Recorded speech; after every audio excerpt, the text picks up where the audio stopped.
There is a silent crisis in modern intimacy, one that has nothing to do with technique, chemistry, or even love. Most men are moving through their closest moments completely blind, unaware of the quiet signal their partner is waiting for, a signal so subtle that if you miss it, the connection dissolves before it even begins.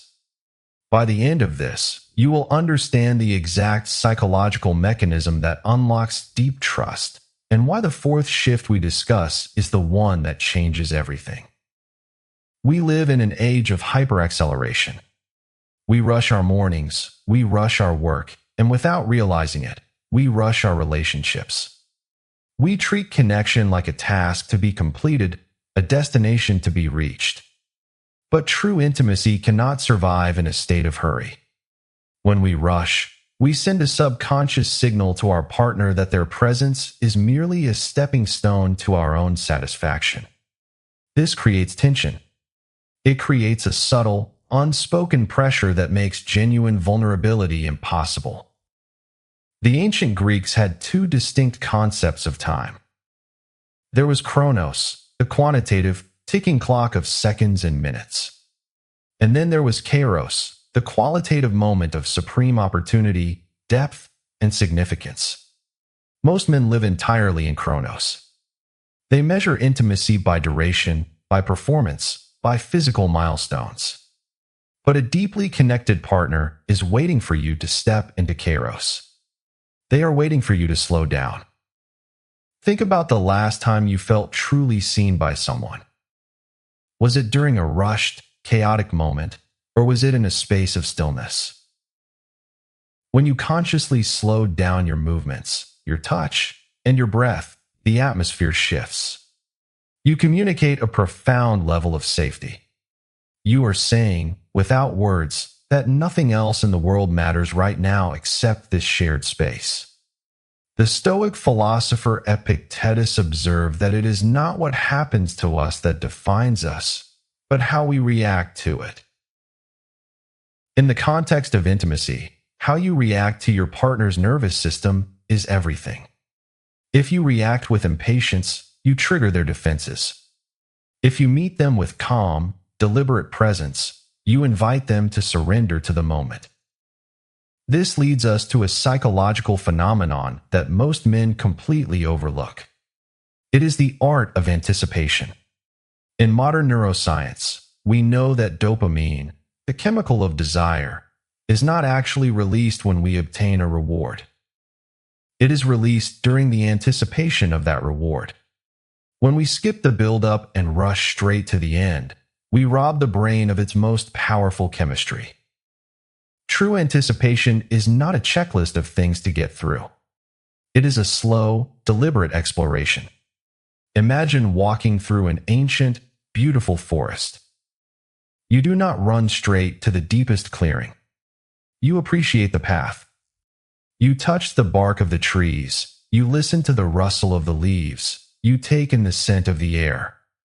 Intimacy requires this same spirit of curiosity. Touch her hands, her shoulders, her back. Discover the areas of her body that are often ignored. When you focus on building tension rather than immediately releasing it, you transform physical touch into a deeply psychological experience. You make her feel desired, not just used. You create a hunger that can only be satisfied by deep, mutual surrender. But here is a question you must ask yourself and answer honestly.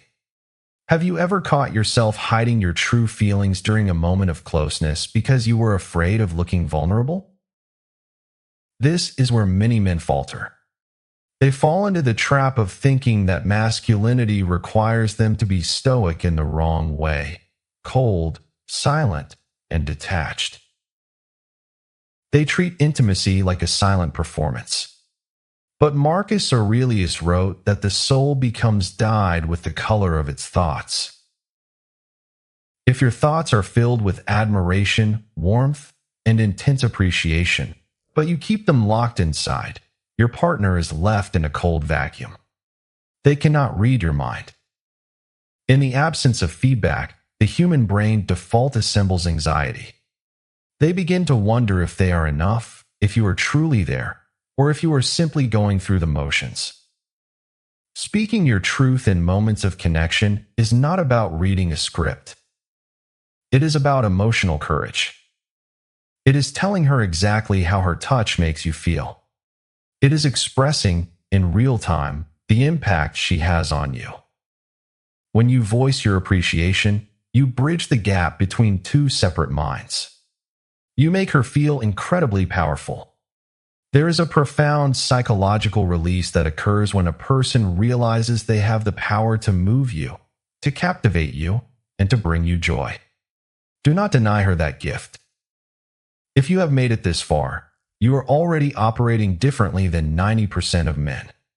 But what we must address next is perhaps the most fragile aspect of modern connection. It is the heavy burden of insecurity. Almost every human being carries a silent, painful dialogue about their physical self. We live in a culture that bombards us with images of impossible perfection. Your partner is likely fighting a quiet battle against their own perceived flaws, their scars, their changes over time. When she is in a state of self-consciousness, she is not fully present. Her mind is split, anxiously anticipating judgment.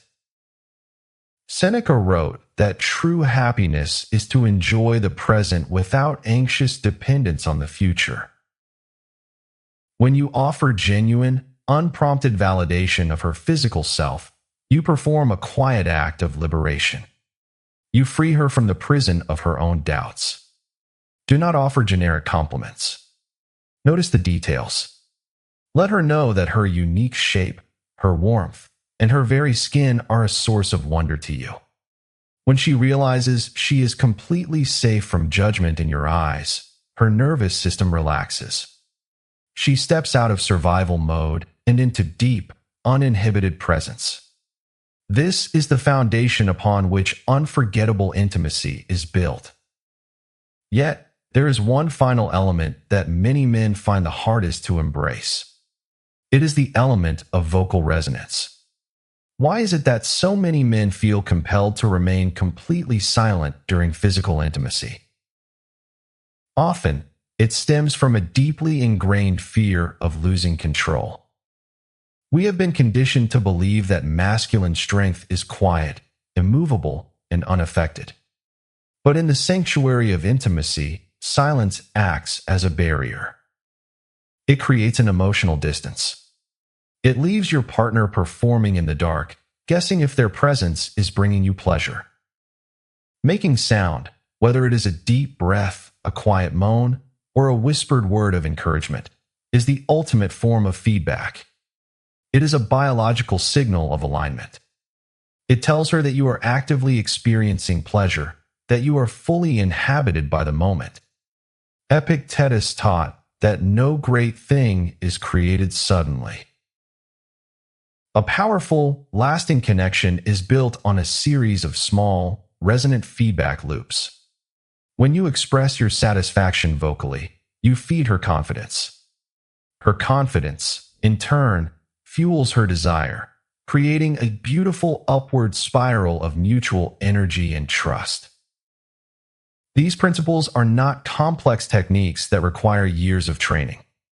They do not require a perfect body or a specific lifestyle.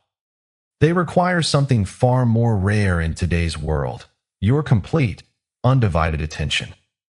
They require you to step out of the frantic pace of the world and into the quiet sanctuary of the present moment. Take these insights and integrate them into your life.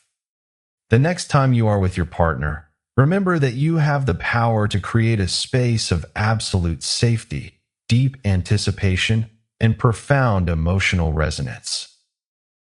If you found value in this perspective, please like this video and subscribe to our channel. Share this with someone who is on the path of self-improvement. Leave a comment below and let me know, which of these shifts do you feel is most needed in your relationship today?